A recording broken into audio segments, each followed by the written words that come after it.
I'm so happy to be here with you today, Chandra. We decided we were going to get together and just have Absolutely. such great conversations together. We're going to record those conversations, and hopefully other people who are watching us will get some really good tidbits from some of the things that come out of that. What do you think about the topic of tips to get through WFH season? Everybody's working from home. What do you think? Right. And with social media, you have to give an acronym for everything so that we can just know what we're talking about. But that's not only the reality for working folks, even stay-at-home moms, everyone is now having to do everything from a home environment. Yeah. So working from home is just a new buzzword from how do you survive bathing, working, eating, and co-educating with your partner if you have one in one space. So one And of the not things, your partner, but your children, maybe oh, your cousins and aunts, and everybody, everybody is showing everybody. together. So that's a Yeah. great thing, but how do we manage it? Yeah. So one thing to keep in mind is you want to make sure that you have a dedicated workspace. There has to be some solace, some area in your house where you can have a place where you can focus, you can bring all your work materials together, and that is undisturbed. You don't want your son borrowing a pen and then you have certain things signed up or your laptop set on something because you've got a Zoom meeting coming up. And then when you begin that meeting, you click on and share your screen only to find out there's homework from the fourth grade art class, right? That's happened before. So you want to make sure that you set boundaries where people know this is where mom and dad is working, this is where I'm working between these hours. And you have to have sort of a protocol for disturbing you because things may happen. So you want to say, if this happens, it's okay to disturb me, but you have to have not only a dedicated workspace, but a dedicated protocol to say how I can be engaged in that workspace. Because as kids, all they know is at school, raising their hand, and Miss Cunningham is saying, yes, Johnny.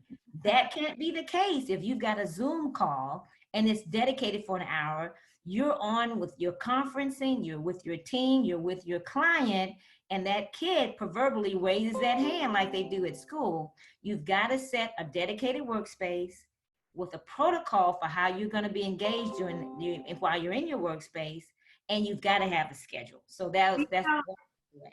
Yeah, I think that's really interesting because, I live in an apartment right now, Mm-hmm. and I don't have kids at home, but I have four-legged children who don't understand raise your hand.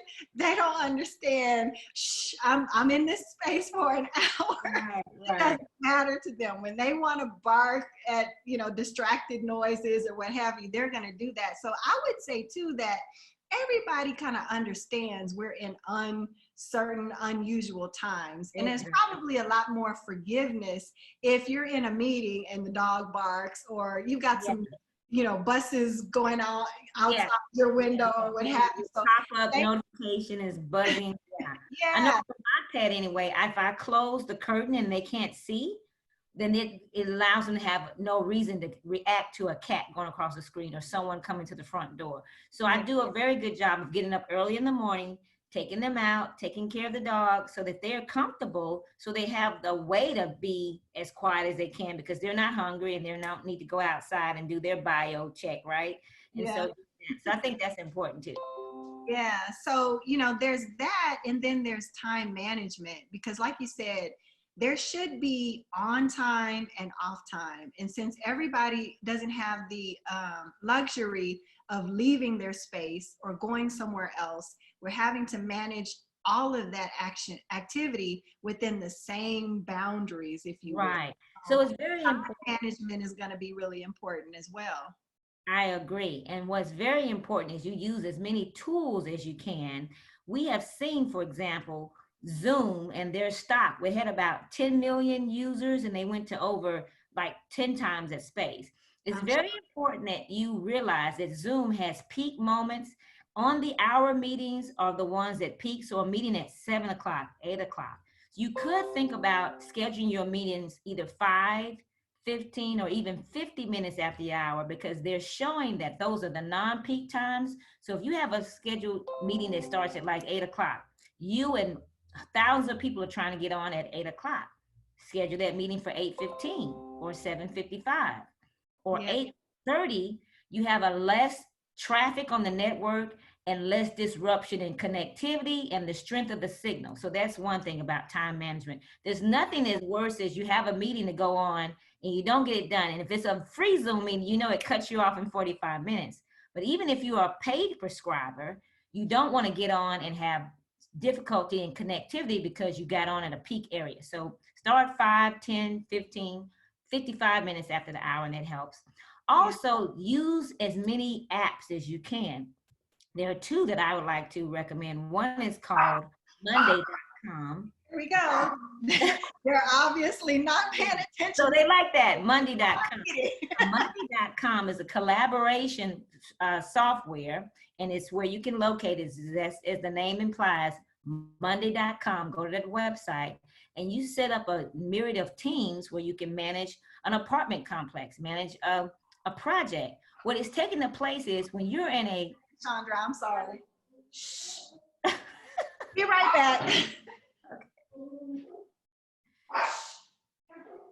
So as you can see, this is real life managing of how it is that WFH work from home. It's real life right here.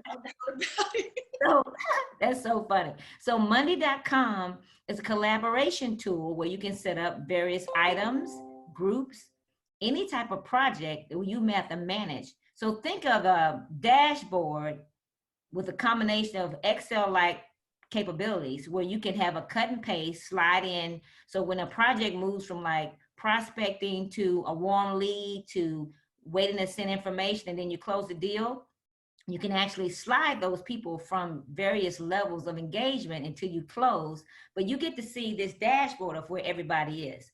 That is taking the place of Sarah, the secretary, who's at home that you don't have anymore, that schedules everything for everybody. You've got to figure out how to do that for yourself. Yeah, here's the thing about Sarah, or Sarah, the assistant, or what have you, is that they give you the luxury of a buffer, right? So you don't have to necessarily tell people I'm not available, or you don't have to feel bad about not being able to give the time that you would normally want to give. So I would just kind of add to that it's going to take some personal discipline on our parts to be able to say, I've got to be able to set these boundaries and get people to respect them at the same time. Now, I hope we get to the point one day where, you know, everybody has that assistant who's the gatekeeper and sets the appointments. But in this day and time, at least where we are right now, that's probably going to not happen. Yeah. And that's why the beauty of Monday.com comes in, because you get to see on one dashboard in 24 hours, 7 days a week access of where everybody is. So I can see La Rochelle is working on these 3 projects and Tim is working on these 4, and they can see where I am. So we can even be concurrently on the app or even in the middle of the night where everybody else is asleep. Everybody has a protocol to update your activity in real time. So it just allows you to have one spot where you can check in on everybody. And then when you have meetings, you're not spending time, Joe, where are you? Okay, Tim, you've already seen that. Another app is Hit 'em Up. Hit M-E-M, Hit 'em Up. It allows you to text people, when I say people, 300-400 people, in a group text format, but they think they got the text individually. It allows you to have reserved words like first name, last name. You can actually put in a web link or a picture. And Hit 'em Up, it's a cost involved, but it's very economical. It's like $25 a year. You load this on your phone. It automatically integrates with all of your contacts in your phone. And I can say, send this text to these group of people, and I can save a group. And then when I press the Hit 'em Up button, each one of them gets a text, but it doesn't come out of group text. Each one is... You're actually texting a bunch of people when you're texting me, Chandra? I'm texting 300 or 400 people when I did. No. I thought I was special, but I think you're definitely hitting on some great technology tools. Monday.com is a great one. Hit 'em Up as an app on your phone is a really good one. But I want to go back to that idea of setting social boundaries. Okay. Because you know, those social boundaries are going to be crossed more times a day than they probably have ever been in the past. And how do we go about getting solutions to crossing those social boundaries? So I would say that part of this is not only understanding quality time is good. We're going to get plenty of quality time, but we've got to be able to determine, when do we need to take time apart? How do we establish taking time away from each other? And does that involve, is there some tools and techniques that we can use in order to identify the right time, the right situation, the right conditions? Well, and that's a good question. As you know, as a practitioner of axiology, which is the whole study of how you value yourself, and you're a MBTI specialist. Yes, practitioner. We're practitioners. All these vowels and consonants, right? We're smart ladies. It's very important that you know yourself. Right. And because having more time at home, we're actually not DNA socially predisposed to be social distancing. We are social creatures. Exactly. So you really have to have a very strong handle on who you are and how you show up in the workplace and how you show up with your family, so you can effectively lead, you can effectively manage all these new environments and then make it all work together, where you've got to be a great dad, a great mom, a great coworker, a great boss, and a great self-care person, right? Because the only way to really get through this is taking care of yourself. There's something besides getting a pet, which they're recommending people start getting pets, because you've got to have something to hold and cuddle and take care. And the SPCA is still open because those pets still need to be fed, right? Yeah. But the I other, like that one. take the time to do some self-evaluation to see where you are in this space, and take the time to invest in finding out an investigation pathway to who am I and how best I can leverage this new season in the world view of how I can show up and make this work for my career. And that's where assessments and surveys come in. I believe that to be true, because so when you get done going out and walking your dog, or whatever pet you might prefer, and you come back, you can sit in front of a computer screen, or you can do this in a manual kind of way. But to do a test like an assessment like an MBTI, what I've learned is that, having gone through the experience myself, not only as a participant, but a practitioner, is that it taught me a lot about what it means to be not just an introvert, because I think that's the thing people really remember is introvert versus extrovert. But there's also those other dimensions of your self and your personality that clues you in to why you might respond to certain situations and certain people when they respond in a way that you don't understand. And that's typically what causes that social boundary to become more of a conflict between people, is that we just don't have an understanding of why we respond to situations in each other. And with the MBTI assessment, you get to see that how you show up in patterns, right? We're all different people. What is your major pattern? Same with axiogenics. It's just a study of how you value the world, both from an internal perspective and external. And it's a tool where you can get a sort of a metric of how is it that you're adding value to the workspace or any example. I don't mean to cut you off, but I know we're kind of running out of time. Give me an example of a scenario where, if you had that axiogenic knowledge, and I'll share an MBTI one that is a reflection of me and my husband, because right now it's just me. Yeah.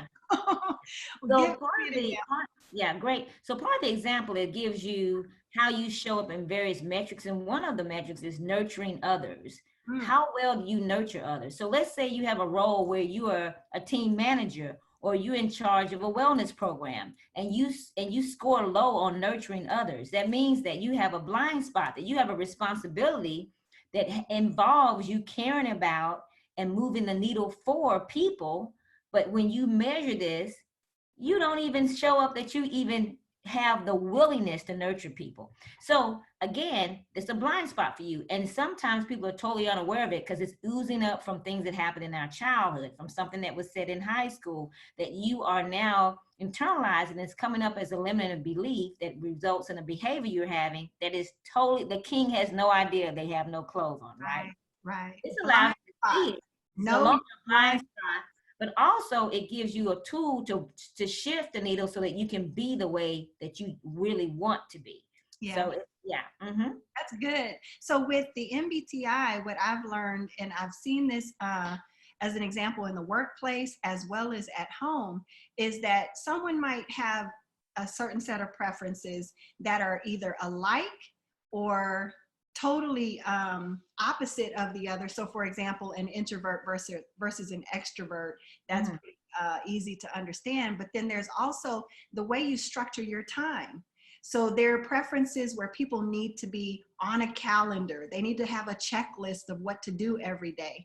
They need more structure in terms of how they manage their time versus someone who might have a preference where, yes, me and you both, but probably to some extent more than the other, but there are those, yes, there are those who will also need to be more spontaneous. They don't have to be tied to a calendar, and they don't have to have a checklist, and they just kind of take everything moment by moment. And if you get those two people in the room, or they have to work together at the same time, it can be very, very frustrating. So there are ways to manage those kinds of things that I think tools like Axiogenics as well as the MBTI. It definitely raises awareness. Yes. A pathway to congruence, right? It's okay to be who you are. We're not saying no one's broken. You don't have to be fixed. What you want to be is aware. Aware. Patterns and differences are. No one needs to be fixed, but you are more aware. And a more aware person is a more impactful and more effective person. Absolutely. And with that, I would just say, if you are interested in learning more about, what your value sets are in order to determine, how those things fit into the world that we're in now, or if you want a little bit more information about your self-awareness and how to engage with other people, whether it's your partner, your colleague, or a friend, I think these tools will be very helpful for you. So I encourage you to get in contact with us. We will leave a link at in the comment section of this video, and we definitely want you to reach out and talk to us and get more information about it. So Chandra, thank you for this great conversation. We're going to come back and do it again. So next time, what are we going to talk about next time? We're going to talk about how is it that you can stay healthy at home so you can have your home be a haven. So we're going to have healthy home havens. Awesome. I love that. Okay. Until next time, we'll see you then. Bye. Take care.